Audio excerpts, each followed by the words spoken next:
Hey Carol, how are you doing? I'm good. How about you? I think better. Now the most serious question in the entire podcast is, of course, what was your first computer? Oh wow, that was a Commodore 64. I'm extremely sentimental about it. I even recently got a book about how to about a game development for Commodore 64. It's mostly assembler, so I didn't really get very far with it. But Hmm. I still love this machine. Yeah. And can we still buy it, C64 or emulator or something, or is it over? I think you can still get it. It was, there recently it's been a whole movement, retro movement to bring back those machines.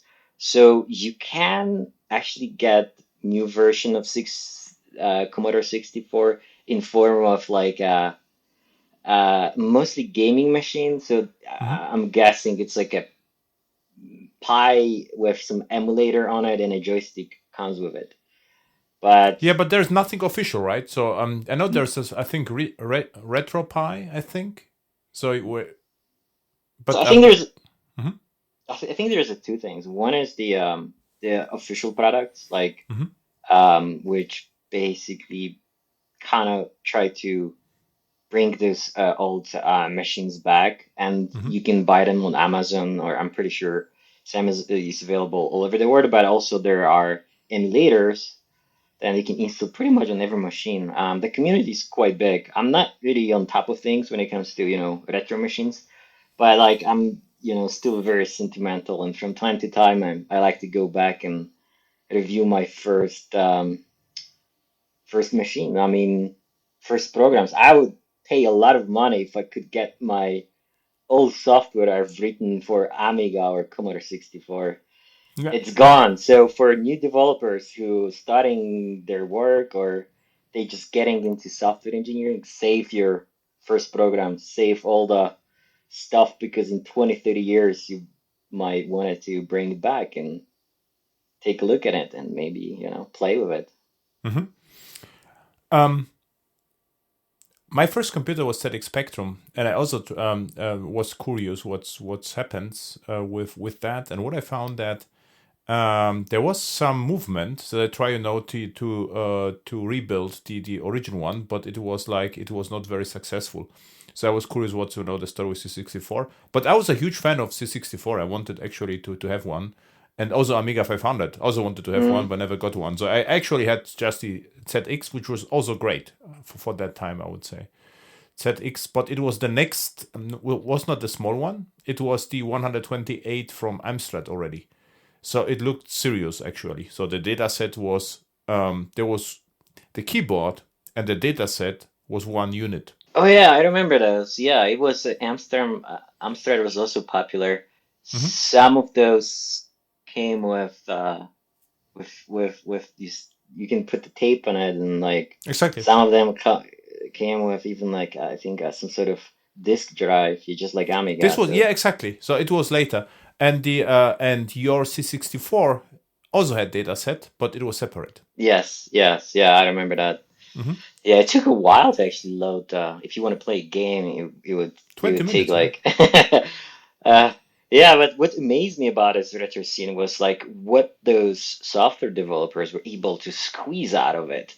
Like there was a demo scene which Hmm. with some sort of animation or voice synthesizers. Like they were able to squeeze so much from this few kilobytes these days, which Hmm. these days is nothing. Back in the day, Yeah. was a lot of RAM, but it's amazing that what you can do with so little RAM. Hmm. And how you got the machine? So was because you wanted to have it for school, or was it like Christmas present, or what was the story behind? I think that the main drive for kids and it's gaming. So I Hmm. also want to play games, So what was mostly your big first games. game? But that's good. Oh, I remember the Last Ninja. That was my first game. Oh. It was one of the better made games for Commodore. And I didn't know that because it happened to be my first game, but over time when I look back, I think it was the most one of the most advanced and the Mhm. best games for this machine. So surprised it was my first game. So, Yeah.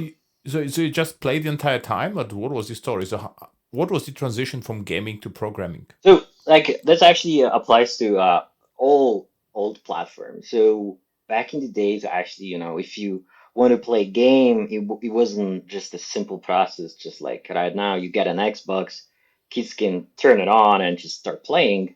In our case, it was slightly different. You often had to do a little bit of hacking. You need to figure out why things don't work, and eventually it will get you to the point where you learn things. The same started with going back to the demo scene. Like I've seen a couple of beautiful demos, and I want to know how you can do it, how you can create, for example, some graphic effects. How can you do it on your own? And now, when you're talking about it, I remember one of the motivation was that at some point, we were copying games. Obviously, back in the day, there was Hmm. no restrictions. We start Yeah. copying games, and there was also the movement to add your tiny demo in front of a game. Like you would say something like Dark Horse Federation cracked this game and something like that. So my motivation was I wanted to be able to do it. I want to be able to leave a mark on this, pirated game. So I think that was my way of getting into software engineering. And at the age of 11, obviously getting into assembly and like looking at the machine code was pretty hardcore. So it was quite difficult, but eventually I managed to, do some stuff with even on a very low level. How old Uh, were you back then? I I think it was like 10 or 9. 10. This is Yes, incredible. so it was like it was even I remember even getting a book about it, and I remember looking at it, but that those are things which you have to know before you actually start even looking at those things, like how the binary system works, and they don't teach you this Yeah.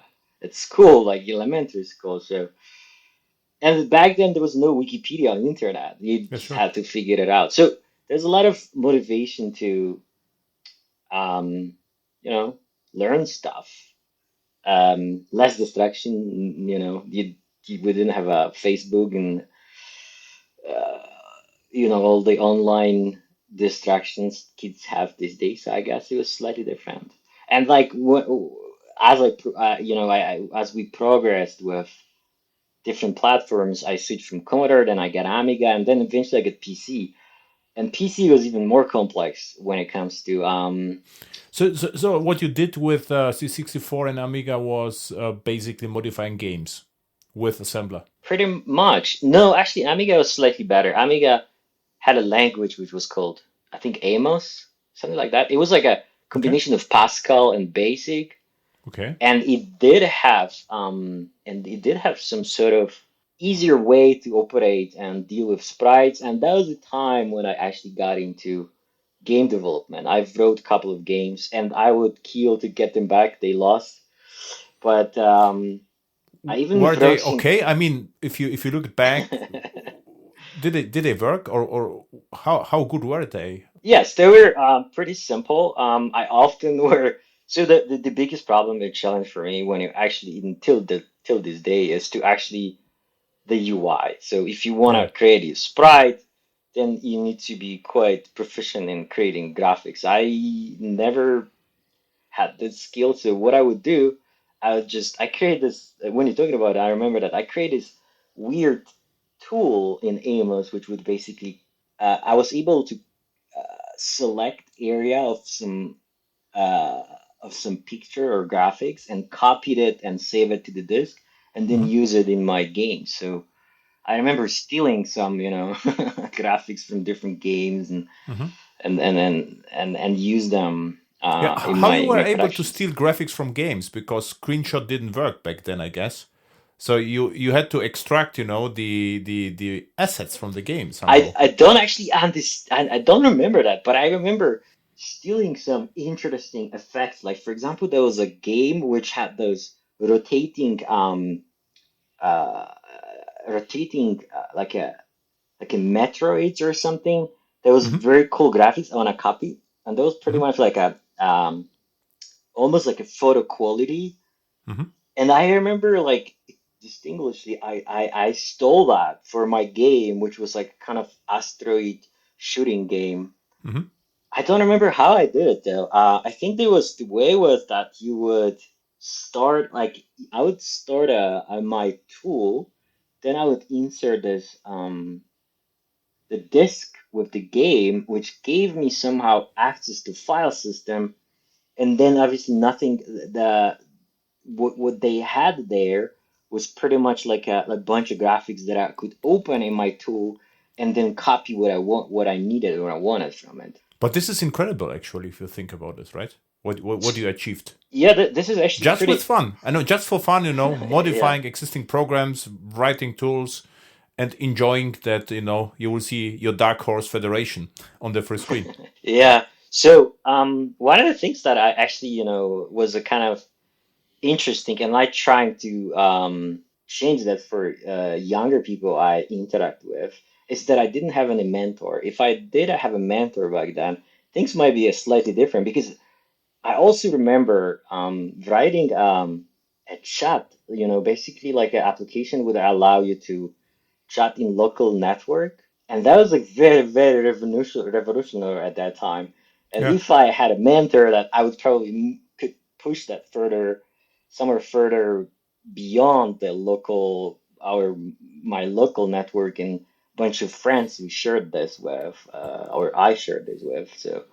So having actually, having somebody um, who can see the potential in you and then Hmm. mentor you through life is also actually very important. I can't complain. Ended up being a software engineer, but yeah, there's probably a lot of smart kids who don't have a chance to have a mentor or being able to So make right decisions.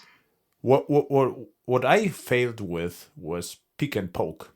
So I did basic, not assembler. So for me, it was mission impossible to understand assembler. So it was the first difference. So I bought some magazines, but there was nothing about ZX Spectrum. And the problem is my book was in French for no Oh, reasons. So I don't understand French. So I saw the source code. So basic I could learn somehow. So it worked. So go to go sub or stuff like that. But pick and poke was the thing where you can modify the lives of the of the game. You can have endless life by modifying, just saying pick and poke, and I try different things like iterating in a for loop over all the address space, and then the computer crashed or whatever. But I couldn't understand yeah, what's going on, so this made me crazy. And later I understood, of course, but it was simpler than expected. So there's like memory map, and if you set specific number, something will happen. But back then I saw why from where they know which number to set where in the address space. I really remember this like poke. The first was the address, and then was the from 0 to 255. So and how you learned assembler? I mean, with 10, this is for me impossible. And you are complaining about mentors. I mean, with well, 10 knowing assembler is crazy. it wasn't like I learned it. I was able to modify stuff with it. Like I was able Okay. to find stuff, modify it. Like writing something from scratch, it would be close to impossible at this age. But I knew that I could just look at it, even find parts that maybe I can understand and modify them to, Hmm. look like this. Okay. But anything from building from scratch, it would be I d one of the problems back then was I didn't have access to tools, so it was quite difficult. Now Hmm. now I see that people who, created their games, they have all kind of tools, Hmm. stuff to But still, but help them with even it. wouldn't you know how to get access to the assembler or how to modify a game? So because what I could do, I could load a game, but there was nothing in between. So you had already access to some tools in order to make it work. Obviously, otherwise you wouldn't be able, to see the assembler or whatever you saw, right? So you had already I some tools. Yeah, Commodore 64 came with basic tools like that Yeah, was like a basic compiler and interpreter and sure. there's some Same stuff. here. I don't. don't remember actually how you would. I don't remember assembly that much. I don't remember how you. Yeah, you would need a kind of a program loader or whatever.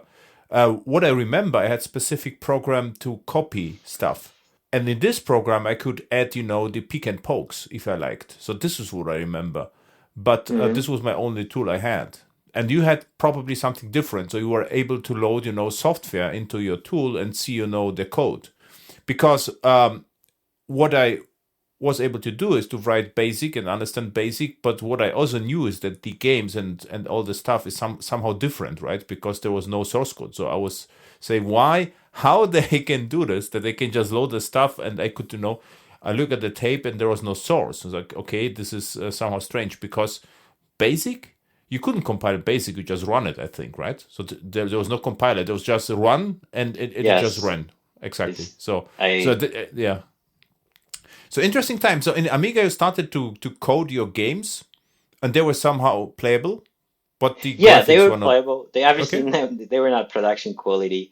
I shared that those with my friends, but it wasn't yeah, it was definitely it wasn't I upgraded myself to using a more higher level languages. I think it was Amos. It was pretty popular and it let you to Hmm.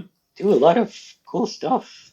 And you had a Actually, yeah. friends who also programmed stuff. No, it was mostly me. Hmm. Uh Once I moved to PC, that was also interesting times where we had to build our own local network because internet was so expensive and our parents didn't want to pay for it. But once I moved to PC, that was I had some people to interact with and hang out and maybe talk about it. Hmm. Yeah, Amos is, I think, is this animation language. Amos. This is the it Amiga was. platform with Mhm. ACID software Blitz Basic. Never heard about that, but it's a thing. So you're absolutely right. So there is an um, Amos and STOS. I think that it was actually I I don't remember the syntax, but I think it was closer in my mind to Pascal, but yeah, maybe it was mostly basic. Good news to you. You can even download the source code right now Oh, from Web well, what Archive.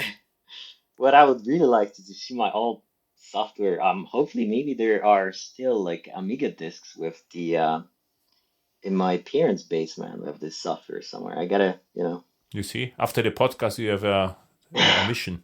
it definitely brings memory back. I mean, that's it's good.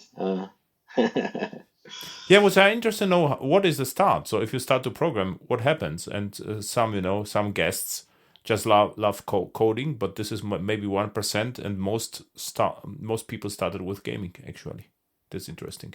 Yeah, I think this is the very common path Hmm. for most people. They start Hmm. gaming, and then they move to. So which software you wrote which was not game related, or maybe if So there's a great game, you can also would be interested. But what was the transition between writing software to modify games and do something different? so my attempts with games were pretty much doomed because I didn't have skills to actually create a Hmm. decent graphics, and I didn't know anybody who could do it for me. So from this, software well, like writing software perspective, I could create an engine, but this game would look terrible because graphics were not so great.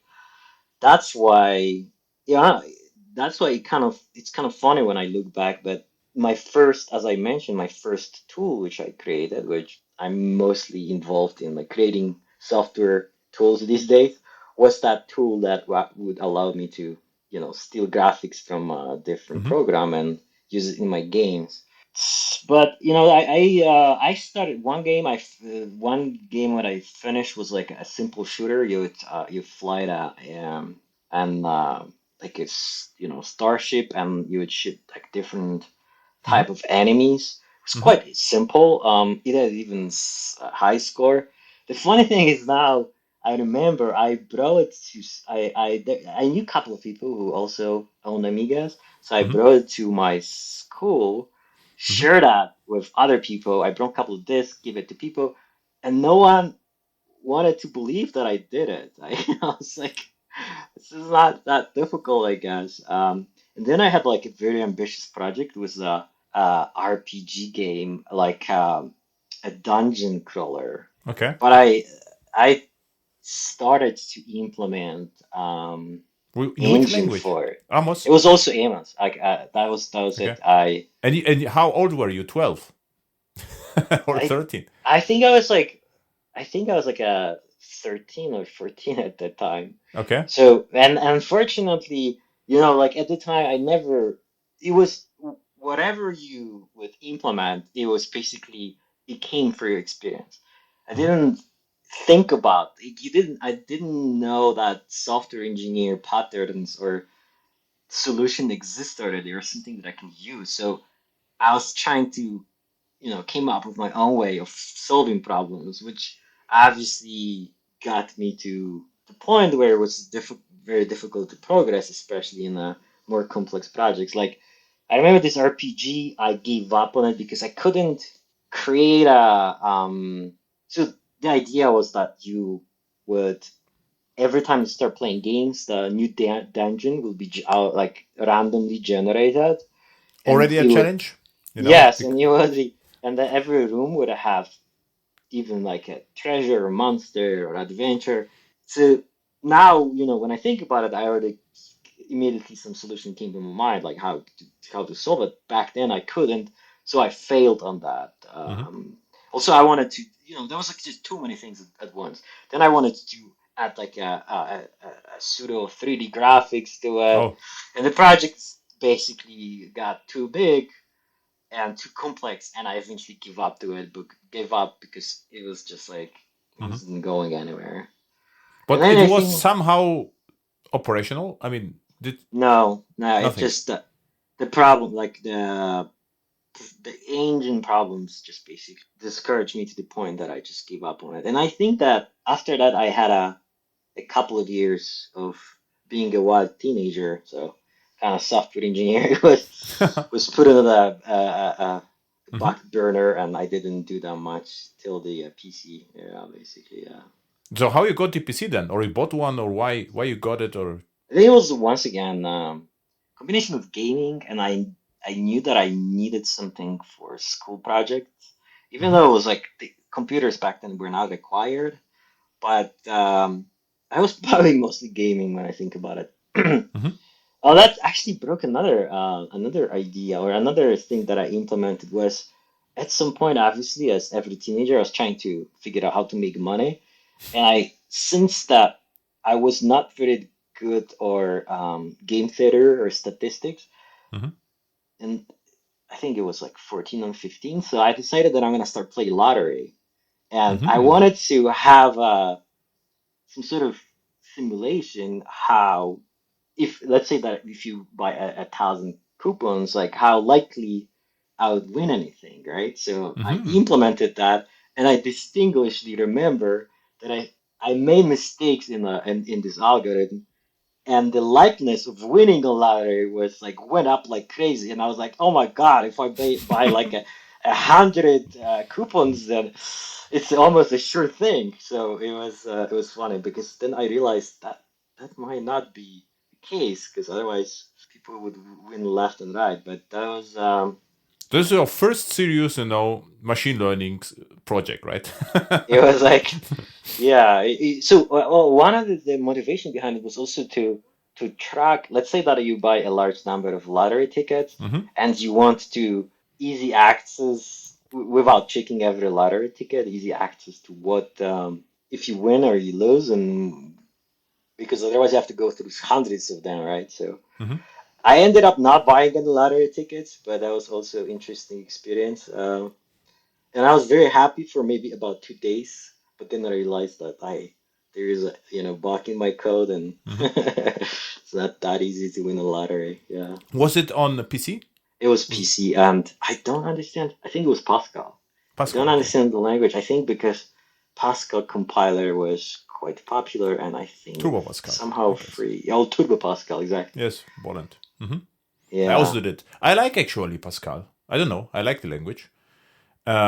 This was my first real language because I started with Basic, and Turbo Pascal you could compile.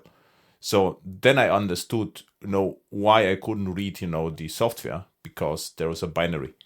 Yeah, and Yeah. So how about C? Did you ever do any work in C? Like at the university, yeah, I started with okay. C, but it was later. So for me, it was Turbo Pascal Basic and GW Basic. I remember it was an AEG computer, and then C and C++, and I really like C++. And Hmm. C, yes, yeah, I was a huge fanboy, and then Java came, but C in and C out and operator overloading. So I overloaded everything, and I also liked the header files. So I don't know. Also C++, it was actually I really liked. As I also read the Strustrup book, and I don't know. Oh yeah, yeah. Yeah, this was the actually there. I had 2 or 3 editions of the book, and I don't know. I just appreciate it because I also had the Linux and the compilers were quite expensive back then. And with Linux, you could just do the GCC or C++. Yeah, there was an alias, and you could just compile everything and it run. So for me, it was like an alien experience. So I actually can compile for free on my machine because I also bought Visual C++ as a student. There was a discount, but it was not somehow as accessible as the Linux experience. So I don't actually know. I had the license for Visual C++, but I actually bought it because it was quite cheap for students, but never used that. So I stick with Linux back then. It's actually a good point. Like back then, tools are so expensive. That it was like I forgot that because we're living in a different age right Hmm. now, where everything is open source or free. But back in the day, they actually have like even got like a decent programming tool like Borland. What was the Borland Pascal version of Borland? Delphi. Delphi. Delphi. So that was like a Hmm. several thousands of dollars. So what I can tell you, the Bolland JBuilder, this is what I used. That was the standard edition, like 200 euros. The professionals were like 1,000, and the enterprise was like 5K or something like this. That's funny that you mentioned. I mean, this is like maybe I'm, jumping the gun here, but I actually ended up working partially on something where uh, at the beginning was Java Boulder, Borland tool, which was purchased by Oracle, and I ended up actually working for That I want. JDeveloper for some time. So, That's interesting. So yeah, now, so so what happens after your lottery program, lottery software? No, yeah, so semi-successful. yeah. Then I don't know. I think that I did a couple of projects. I think that I moved to C because we did have some sort of computer club at school, and Okay. we did a lot of C. Hmm. I don't distinctly remember any project which is worth mentioning. There was a lot of tasks, like a smaller task of things you can do. Overall, not very impressive. I think that what it lacked was the excitement. Like Hmm. usually, all my drive behind all software I created on my own, they had some, some target, something that Hmm. I wanted to do or something I wanted to achieve. And I think that this computer club was just basically, oh, you have to do this, and it's not gonna let me to win a lottery. It's not gonna let me to become a famous software game developer. It was just a way of learning stuff. So Were you actually uh, motivated by movies like War Games or Star Wars or something like this, or not? not so much. No, it was mostly gaming. So it was yeah, gaming or making money. Hmm. Okay. That's actually also interesting conclusion. I mean that's true. I wanted to do games that other people would use, or I want to make money. So computers were basically a tool for those two things for me. And yeah, That's yeah, interesting because with money, for me it was unthinkable that you could make money with a computer. It was more like a early toy or something like this. So this was interesting. yes. By make money, I mean like win a lottery or something. Yeah, It this is wasn't interesting, right? Hmm. directly making Hmm. yeah. After that, I think that when I got PC, Hmm. the so then we were starting to approach so-called internet era. Hmm. So everybody like So one of the things in 93 or 92, I think, 93, 90, that internet was extremely expensive. So we all were using dial-ups, either Mm-hmm. offered through our school or Mm-hmm. somehow at the beginning was not even TCP/IP. It was just some sort of you connect to a server through some Yeah. protocol that I don't remember and just like do some stuff with it. Not much though. And then around 92, 93, I think that there was time where network games or like games you could play over internet or local networks start appearing. So me and my friends decided, oh, let's create a local network and start competing and playing with each other. Those Mm-hmm. games, mostly Doom, Quake, Yeah. and I think that was even older one. And that was another revolution for me from my perspective. It was that we needed to tool to communicate with each other.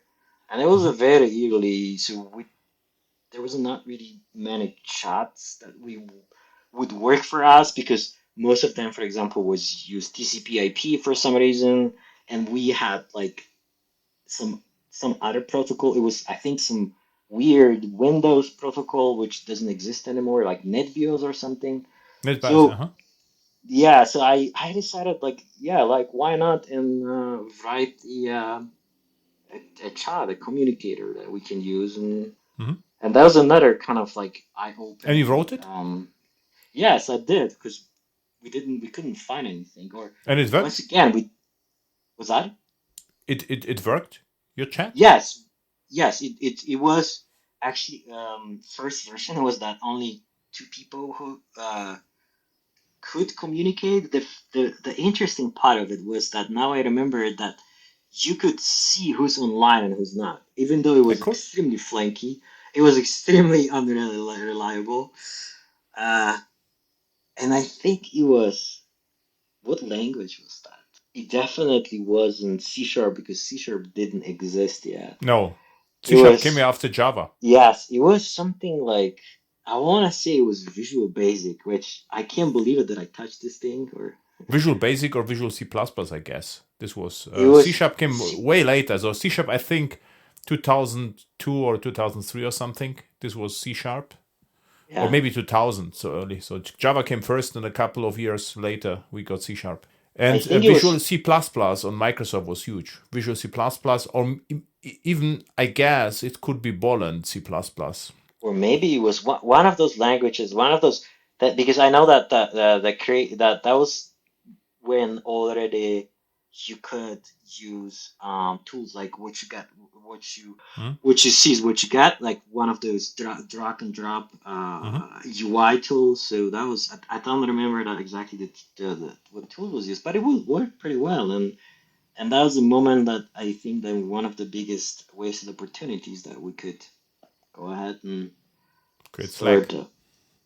Maybe not that far, but I remember that was like a year after I came up with this idea. There was a couple of options, but at Hmm. the moment it was still new and exciting. And your friends were impressed with your skills with the chat, or everyone was able to understand what's going on? They were quite impressed. I was like kind of it was like a breakthrough in the sense that we could communicate. We didn't have to call each other anymore.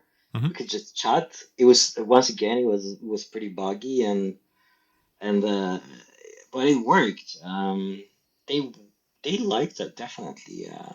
So what was the next And project then after the chat? it's a good question, but I don't remember. I think once again, I don't know. Actually, that's the very good question. I think that I Or how had you a transitioned from chat writer, to something professional? What you did, or what was the next language maybe? so next language. I think I transitioned to Java. Oh, cool. I think because I the idea of that something could that was when Linux starting to appear, and I think the idea that you can write software and run it on one then not only on Windows but on like let's say Linux. I didn't have access to Mac. I Hmm. I think it was very tempting, and I want everybody was talking about it. I want to just give a shot. see how it works. I remember buying a book. I think it was Java 1 or something like that. Java in a nutshell. Could it be? Yeah, From David Flanagan. it could be. It was just like, it feels like ancient times. Yeah. um, so it was frustrating. I remember because it didn't work out as expected. But But why you eventually, wanted to touch Java at all? Do you have it for work, for school, or you wanted to earn money again, you know? I think that was a time where I got back into programming because I had like those breaks. For Mhm. some time, I just basically. So one of my weird traits of my personality is if I get into something, I basically do it like, and I don't care about anything else. And I think once I finished this phase of playing video games online, I got into skateboarding for a couple of years, Oh, cool. How and then good like were I you with skateboarding? with that. Oh, How good were you? I was pretty good and competitive. I had several injuries. It was like actually skateboarding and snowboarding, to the point that I seriously broke a couple of bones. My left hand is slightly shorter now because Okay. I broke it so badly doing some trick stuff. So With that was like skateboard or with snowboard? snowboarding. Snowboarding is much more uh, dangerous Danger. because the speed is Mhm. higher, and you have to. The tricks are also require more airtime. Let's put more What was your like craziest trick then with on snowboard? So could you do I don't know. I backflips or no. I didn't get that far, but I could do like Okay.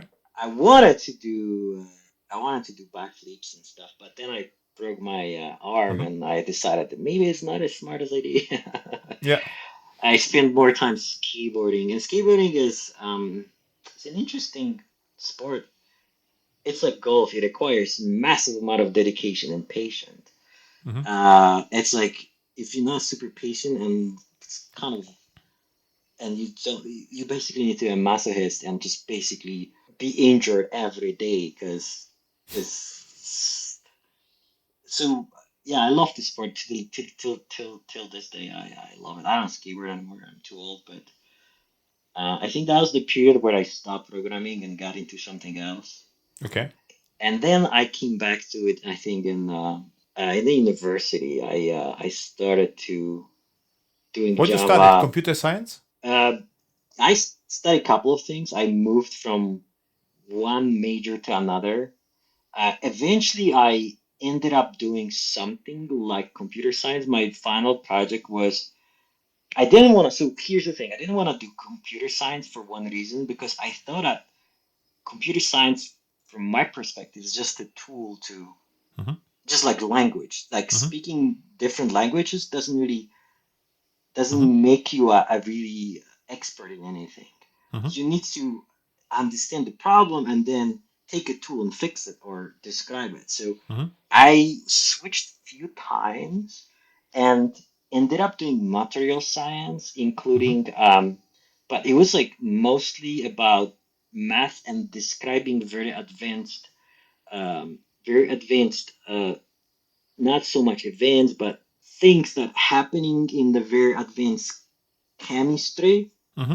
And I realized that you can simulate a lot of things using computers and using Hmm. software.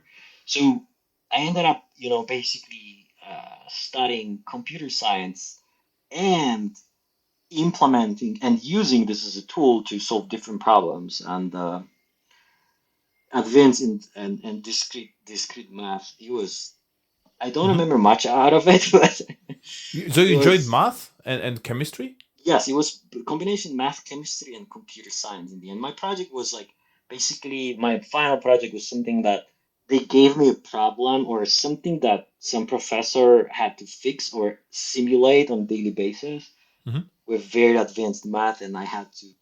You know what it was? What was the outcome? Was it like visual project or was just some calculations or? No, it was just basically calculation, and then you could take this data and visualize it in the way you want it. Hmm. Unfortunately, once again, I realized that the simulation, like translating very advanced math into simulation also always requires some to simplify those models. And then Mm-hmm. you have corner cases where the simulation doesn't work. And I remember in the university that I was attending, which is Silesian University, at the end of the before you graduate, you need to defend your final project in front of the couple of professors. Mm-hmm. And the problem was that my simulation partially were not showing exactly what it showed. Okay. And it worked fine all the time. And then somebody put some corner case, and I was sweating for 30 minutes trying to defend it, but they said that's fine. And, I passed. But it was another just like this lottery Yeah. application where that the proof that software not always works, and there's always corner case and Yeah. things So might your not work. speaking skills help you back then, right? I think one of the professor who liked me, I think he saved me partially because after when you're young and let's say that you're like 22 or 23, Mm-hmm. you still lack of skills to explain or handle stress, Mm-hmm. and it's just obvious like young people don't really very good in dealing with that unless you have like a natural capabilities. But and he saved me somehow. He helped me to explain why it doesn't work, and Mm-hmm. but it was there was a 30 minutes of extreme stress. You did it in Java. Softwares. That's a good question. I don't remember. You I don't remember don't. whether it's Java or not. This is I think Java at that point time was not. okay. I think it wasn't. It was a very advanced simulation. It needs to be. It had to be compiled to some so low level. Mm-hmm. So it wasn't Java wasn't very. I think at that time Java wasn't very Mm-hmm.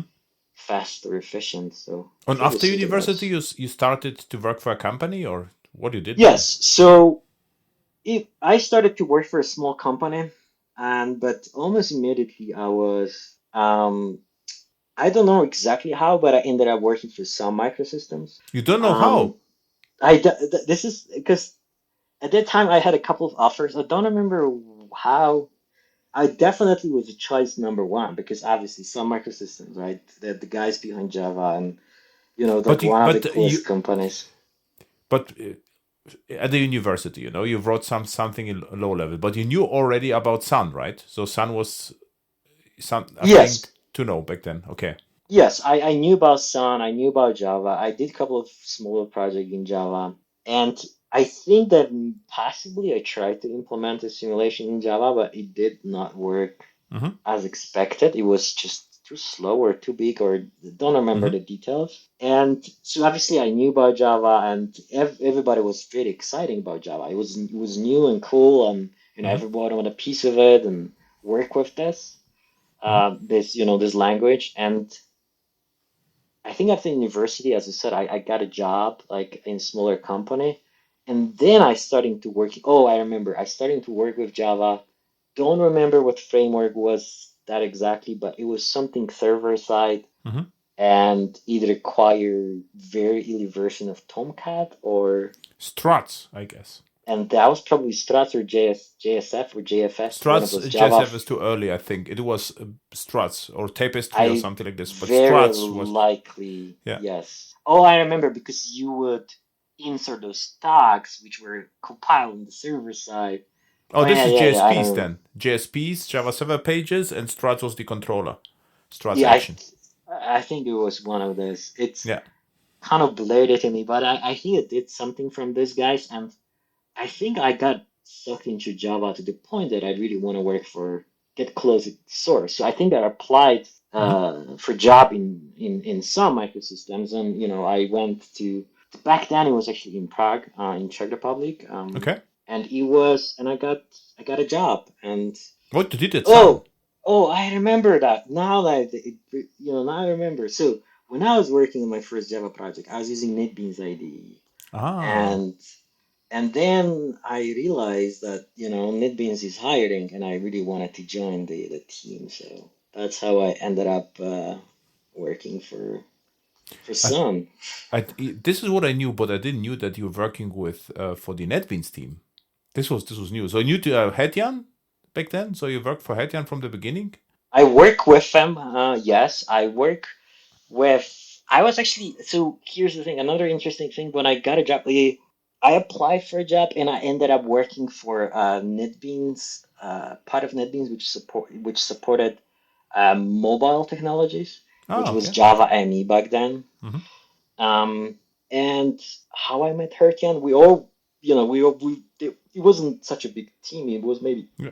50 people, uh, and we all knew each other. Till this day, we stay in touch, and Mm-hmm. even after all Which this, which which year was it with NetBeans when you started at Sun? You know it, it was 2008. 2004, Okay. something like that, or 2003, one of those years. Mm-hmm. And yeah, and I moved to Prague.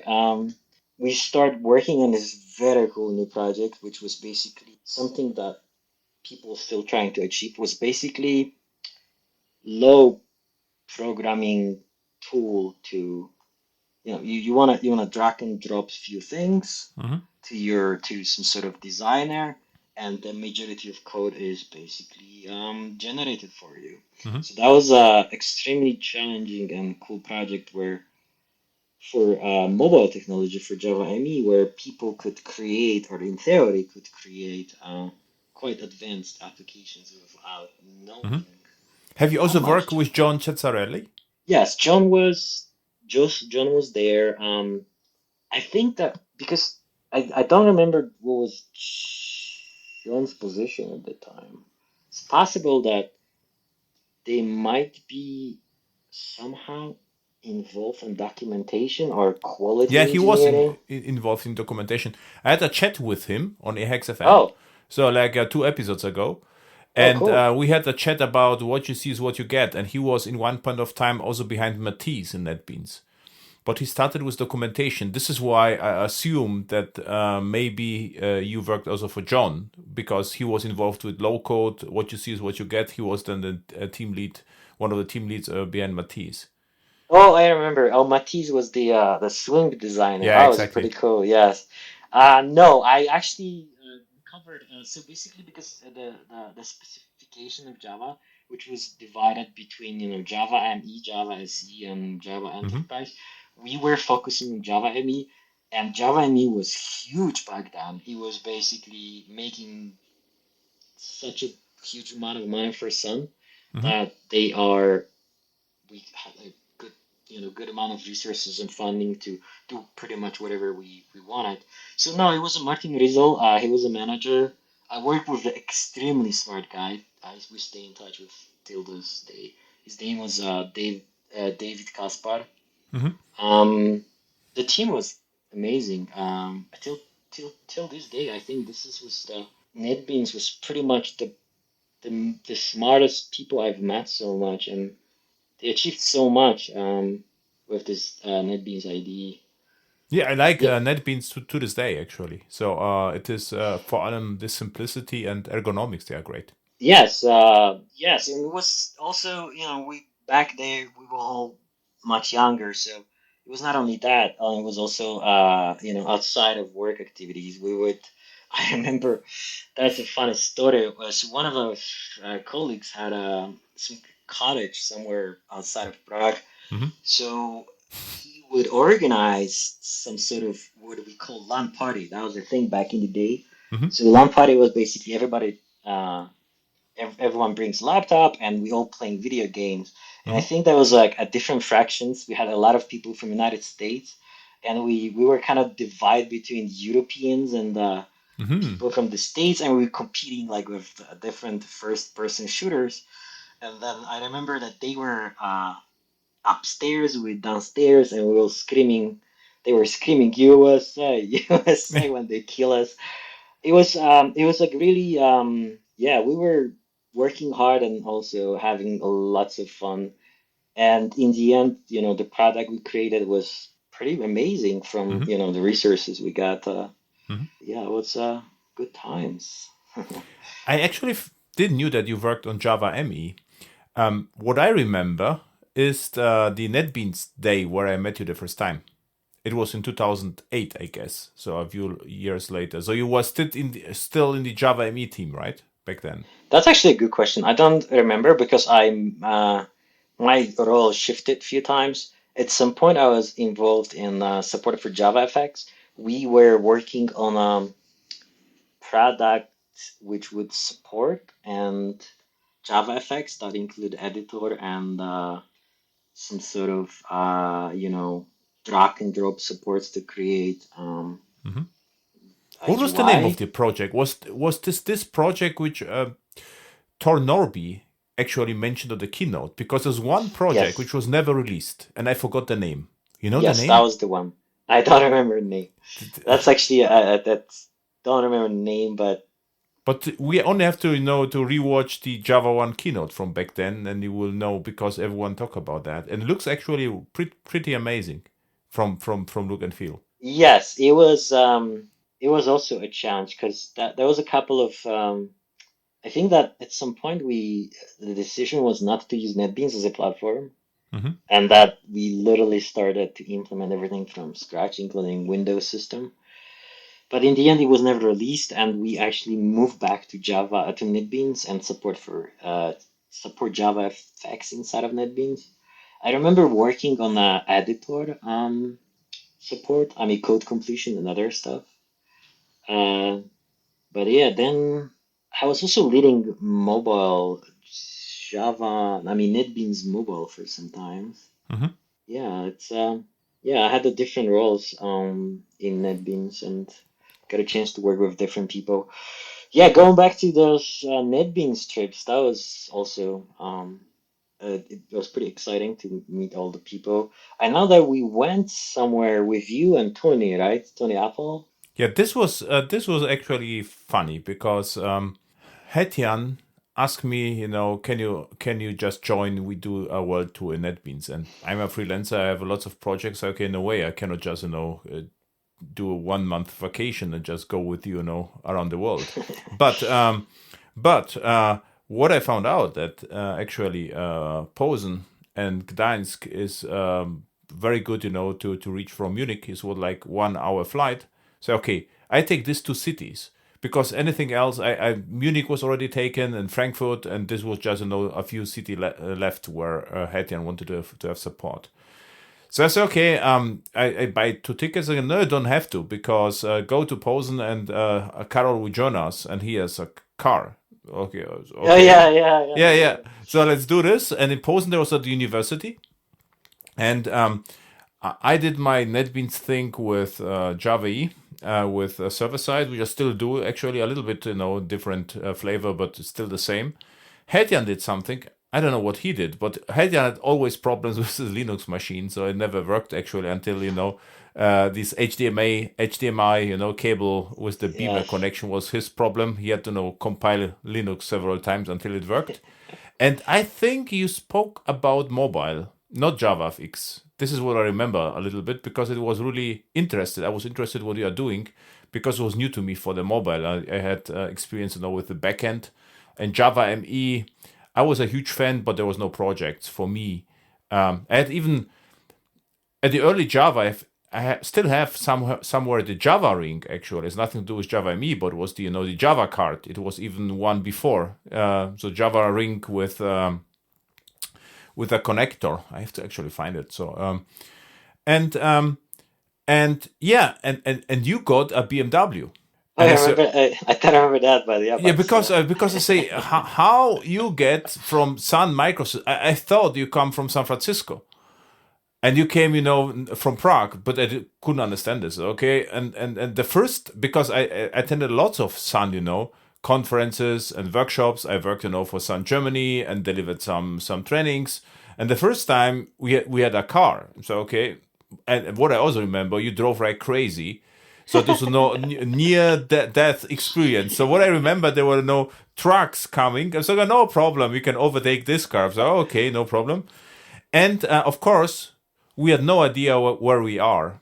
And Hertian had an old, smartphone, but because of I don't know what the card, also the map was not visible. What was visible, just we and a green line, because of bandwidth limitations. And you drove, and we just tried to keep the point on the line. So we knew that you are wrong. So okay, left, right, and this is our travel through Poland from Posen to Gdańsk. I think it was like 400 kilometers. So it was actually crazy, and then we delivered a talk, and what I wanted to tell you, why I know about that, because I met people who attended our sessions back then, and they still talk about that. So it was actually valuable for the attendees, which was remarkable. So 5 years later, I found people who used NetBeans because we delivered a talk back then. So this was actually interesting. Yeah, that was. I remember this trip actually. We've done this a lot of trips, but you and Tony was the one of the funny one. I do remember this smartphone problems. All right, so going back to the Gdańsk trip, I remember you getting yourself into troubles with the audience because Gdańsk is a stop. I don't consider myself Polish, I consider myself Silesian, but for a lot of people in Poland, I think you're just named Danzig, which is a German name, and people were like, "Ooh, no, it's Gdańsk." I remember that from this trip. Yeah, what I did, I said, welcome to Danzig, and they wanted to hear Gdańsk. But why I did it, actually, because there is a band called Danzig. Didn't get the joke. Okay, I got it. Yeah, and then I saw, because it was very famous back then. It was actually a great song, Still Mother. I don't know whether you know. So I said, okay, know the song, and then some people knew, and then it resolved. This is why. Yeah. Yeah, I remember. And we are actually invited, to the university. The professor he had into a room. This was actually interesting experience back then. And this is why I met you the last time, I think, in person, right? No, I think I actually last time I see you was in San Francisco. I think it was 2010 or 11, Java 1. We exchanged at least few words. I remember Okay, that. perfect.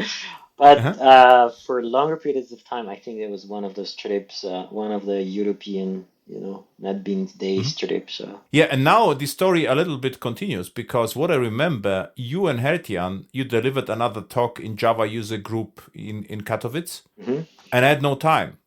So I drove back, or flew back because of projects. And the funny thing is, was a large conference called JDD in Krakow. And the first time I attended the conference was 2 years later, maybe 2008, 2006. And now it's just really, really interesting, because in 2008, I delivered a talk. 2008 was my first talk, but 2011, a talk about Java EE, the future is now. And I was invited this year again at the conference. I remember that I already was on the conference. So I watched, I searched YouTube, and I found my old talk. And I said, okay, cool. What I will do is I will just, see what happened. So I will actually show you what I said, 10 years ago, and now see what's the difference. And so I did this, and the conference was sponsored by Silesian Java User Group, Okay. where I couldn't speak because back then. So I remember our trip, and I also pinged Hertian. I said, hey, cool. So, but I will do it now. So I say, I'm in Krakow anyway, Katowice is not far away. So I can speak, if you like, about, I did serverless Java and in Java user group. So this was actually the full story, which is interesting. How small the world actually is. Yeah, like I actually appreciate a lot that you do all those things and like give back to community and try to keep the community alive and mentor and help younger people to find their way in software engineering. It's important. But this is fun, This is not like it is some special achievement. So I'm also a little bit selfish. So if I speak about topics, I ask, my attendees ask questions and, challenge me.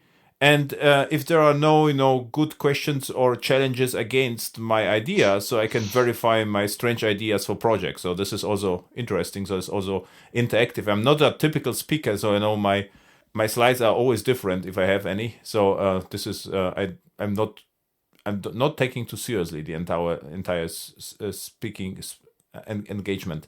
But listen, I didn't wanted to mention this because of time, but I have to tell you this because this history repeats. I would say 6 years after our trip, I was supposed to go to the same university in Gdańsk, but I was in the airplane and the pilot says because in fucking Gdańsk we cannot land there, so we will land in Posen. And I say, okay, that's become interesting, but no problem, no problem. There are buses already waiting for us, and I thought never, this will never. And we landed, no buses, nothing. And so I picked a taxi driver, and the taxi driver drove me to Gdańsk. But this was crazy. He was afraid because he never left Posen. Oh wow. So this was the story I can tell you for 1 hour. It could be a movie. It was like he tried to speak to the on the highway to the machines which give you the tickets. The tickets because he thought there's someone inside. So I go no you put the money, and his his Android phone didn't work. So I had to navigate him. It was almost exactly the same story we did, 5 years earlier with a taxi driver. And this was also really funny experience. And I was too late. And I actually, via my phone, talked to the professor what he has prepared the audience, because the topic was microservices. Okay, implement something and deploy something, and, explain whatever. And then I came in and everything turned good. So this was actually also an crazy experience 5 years later. Right. So, maybe it wasn't that crazy because I think that in the last 15 years, they built a lot of, at least I've been told, that it was a new, highways in Poland. So maybe it wasn't that bad. Back then, it was not active. So Okay. and now they are. I was with car, and there's no problem anymore. So now it's problem solved. So how long you worked actually for Sun? Were you Oracle employee as well? Yeah. So, You were. so that's so I think it was 7 years, around Okay. 6 or 7 years. Mostly NetBeans, and then the Oracle acquisition happened. So it was a lot of certainty what's going to happen in NetBeans, what's going to happen with what direction we're going to go, with a lot of changes with iPhone being introduced, Android being introduced. So yeah, huge impact on whole mobile Mm-hmm. world. It basically reshuffled everything. Mm-hmm. Nokia was Mm-hmm. no longer a Mm-hmm. player, and so, but from my perspective, with change, as we were acquired, I switched teams and joined JDeveloper. And that is a Mm-hmm. funny story how JDeveloper made it into, how NetBeans made it into JDeveloper. Like thanks to the thanks to one of the NetBeans founders and architects, Jaroslav Tulach. He had this idea that we should basically take JDeveloper and merge it with NetBeans. Mm-hmm.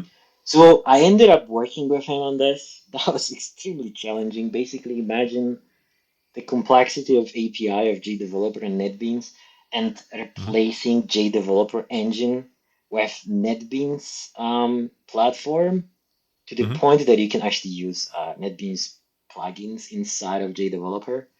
I probably have still nightmares about it, but Yarda, which is Yaroslav Chula, he was able to convince higher management in Oracle that this is the way to go. And we ended up working on this project. I was involved in a Windows manager. At that time, we worked together for some time. He eventually moved to something else, but I ended up working on this project for at least a year and a half.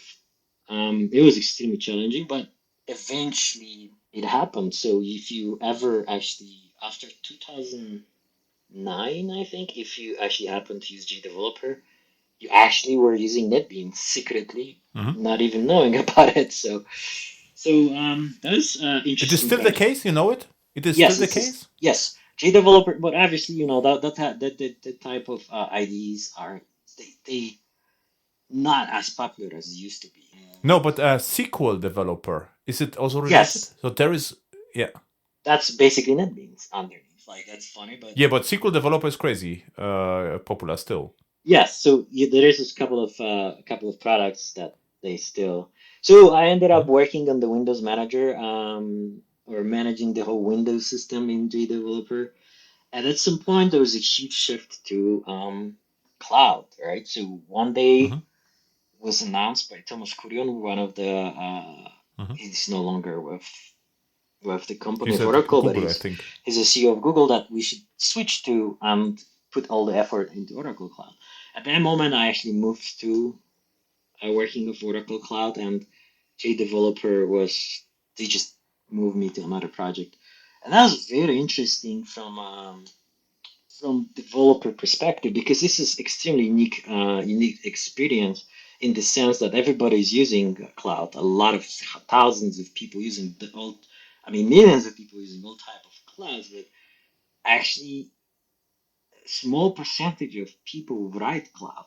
So to see how the services are being implemented, how those problems being solved, and Mhm. how the sausage is being made was really interesting, and that actually motivates me to stay with Oracle for some longer than I Mhm. wanted to, because I have a rule: 5 years, 6 years in company to or project and to move on. Mhm. Um, so yeah, that was a very interesting period of time where we were working on something which is called Developer Cloud Network. And then Mhm. eventually I ended up Was leave. it Java? It was it's Java underneath, yes, because Oracle owns Java, but the development net was the idea of DCS, as they call it. It was the another tool which would allow you to create quite advanced web application without actually knowing that much of a JavaScript. Okay. So Okay. yes, the server side is Java. Hopefully, I'm not violating any No. rules telling you what's underneath. I don't think so. It's not really such a secret. I mean, this is all closed source, but so I Mhm. probably not able to give you a Mhm. lot of details. But yeah, that is a Java underneath. But is it still available? You know it? Yes, it is. How it's called right now? I think it's called. It's not called Developer Cloud Network. It's called somehow because they keep changing the name of the services.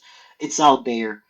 Uh, and at some point, I'd actually ended up helping to move Developer Cloud service to something which was called native service. So it required better integration of Oracle Cloud services, and that was Mhm. probably that was interesting experience from the perspective of um, how cloud works underneath, how the resources are being created, assigned, and destroyed, what technologies can be used for it, and how to spin off, for example, I don't know, 200 machines in a couple of seconds. So that's it's Mhm. all interesting problems that normally you do not, as a developer, you don't think about it because it's done for you. So there's Mhm. not much help you can get from outside. You what you know is that what you get basically.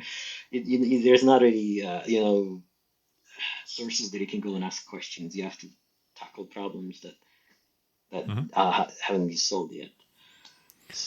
And when you quit Oracle and why? So during COVID, actually, I think it was like 2 years, 2.5 years ago, during when COVID started, I was approached by Stephen Chin. Is the one of the Uh-huh. I probably know him because he's quite known Mhm. in Java world.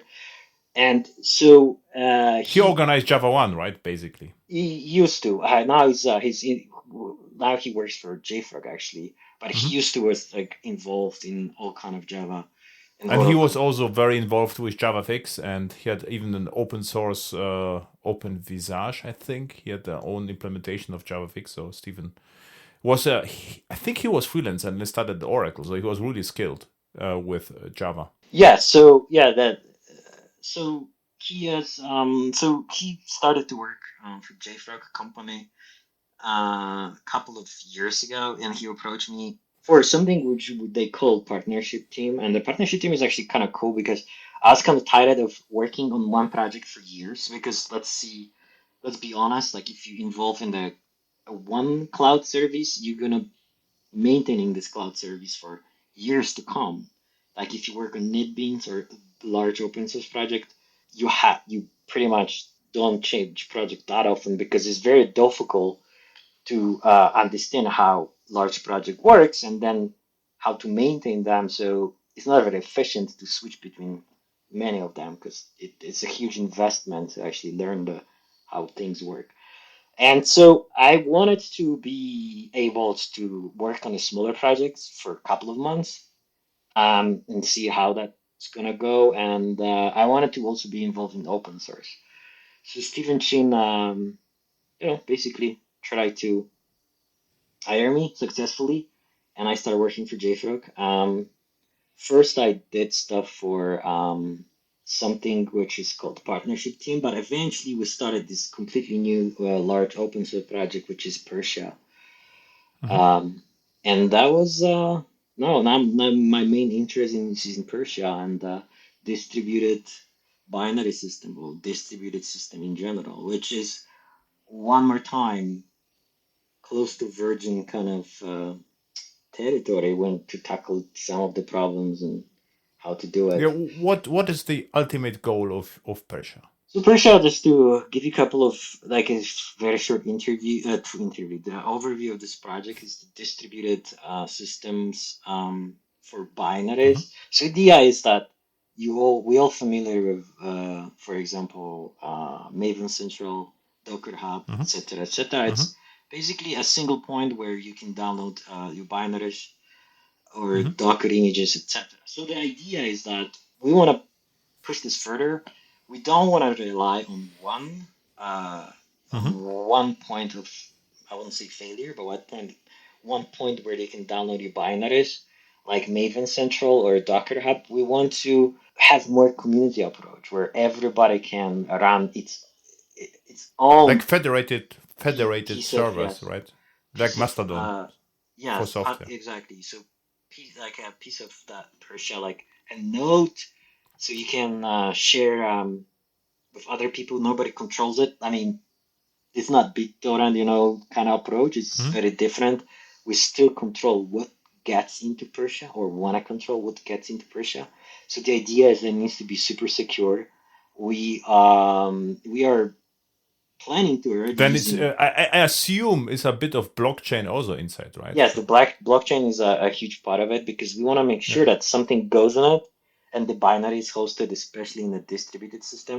We want to make sure that if you download it, the source is Mm-hmm. that the Persia's source of binaries is reliable and secured. So, and another thing which we want to do is we want to add a little bit more on top of it. Like we want to add security features in security layer about the vulnerabilities and security problems with your binaries. And another thing is, which is quite ambitious, we want to actually build stuff on our own. So if you request to add a new binary to Persia, we have something which we call authorized nodes. And those authorized nodes basically will look at your request and try to build those binary from source, literally. So, for example, Mm-hmm. Maven, it will be Java building from source. In case of npm, it will be Mm-hmm. JavaScript packaged. Mm-hmm. Um, so, you know, separately, none of this idea is revolutionary, but if they put them together, then it's a uh, quite interesting framework and quite interesting solution. The problem Mm-hmm. is there is a lot of things that we need to fix, and Mm-hmm. distributed systems are extremely challenging. But Mm-hmm. I like a challenge, so why not?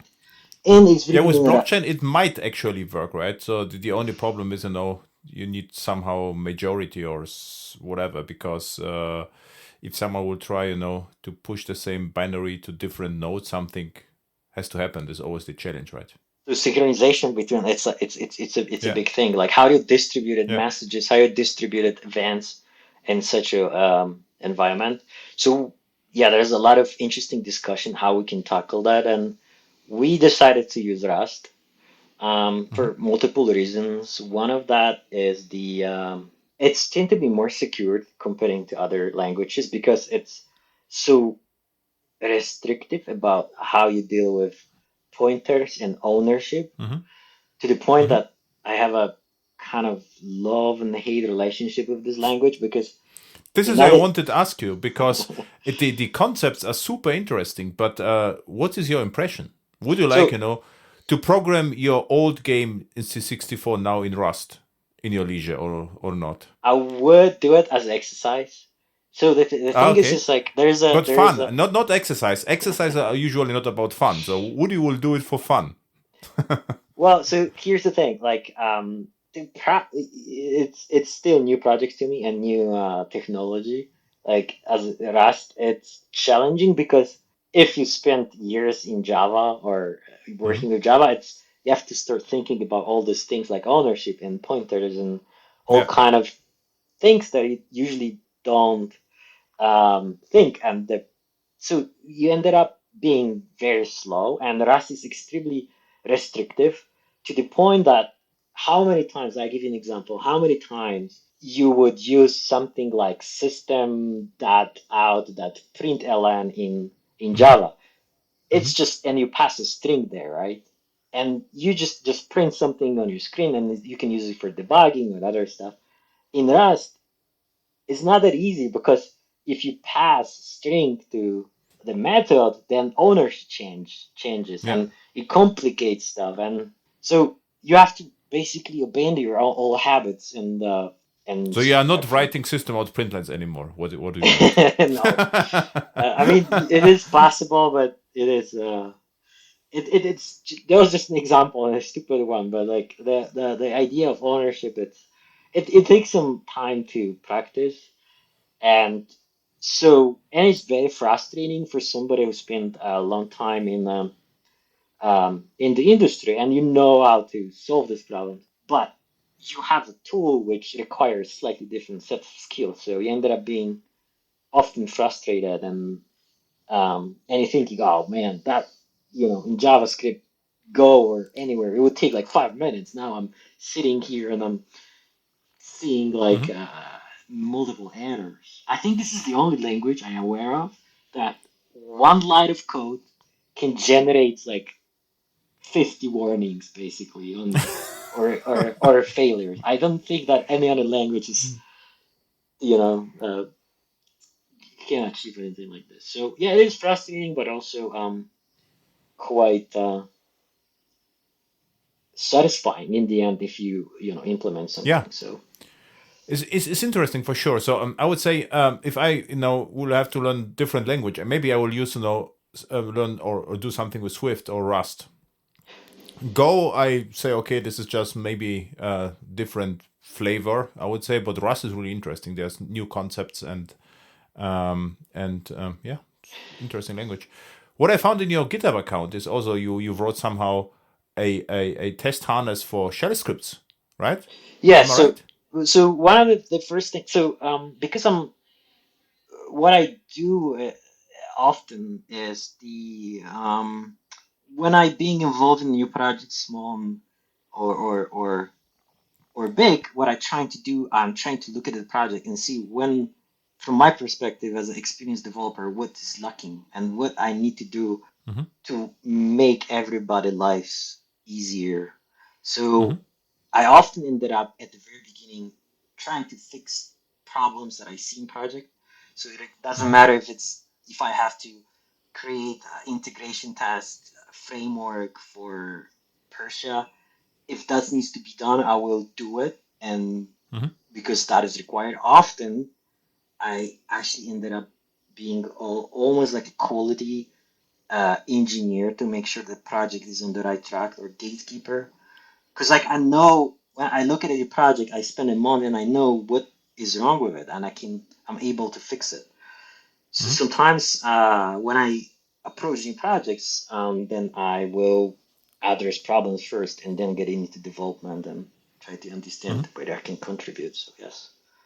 Yeah, So cool. to So what I'm really curious what happens with Peugeot. So interesting because JFrog is interesting company. Maybe it will take off. right? So JFrog that this is one of the open source projects that they do, and I'm help. I mean, I'm grateful for them to actually sponsoring because let's face it, open source project without resources, it's a Yeah, myth. yeah, yeah. It is. It's like people think, yeah, open source project, so it's free and nobody's behind it. Now it requires massive amount of work and money to.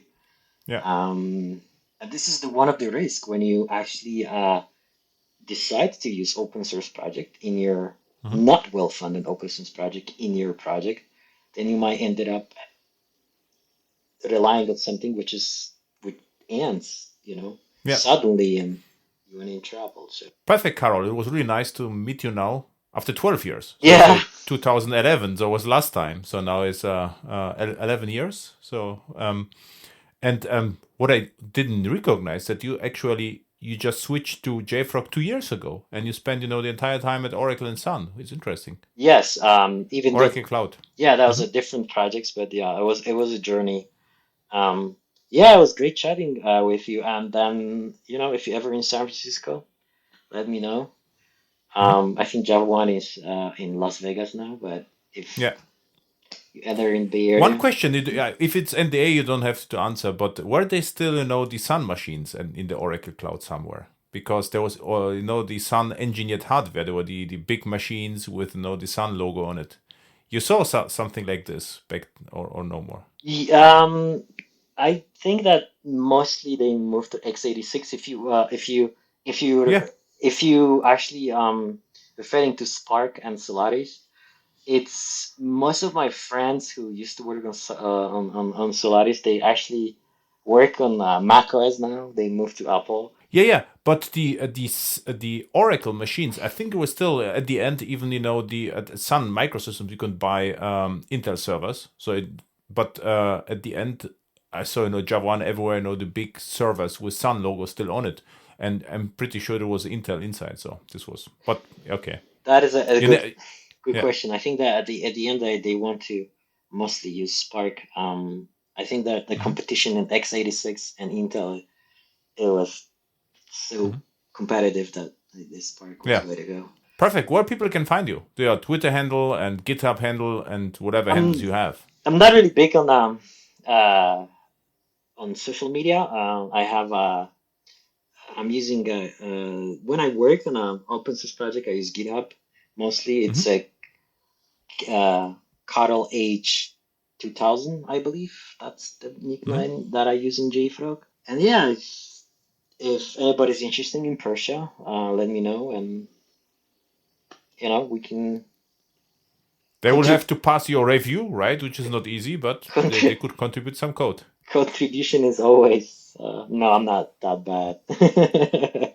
I'm trying to be always friendly because there is no point. I believe that if Mhm.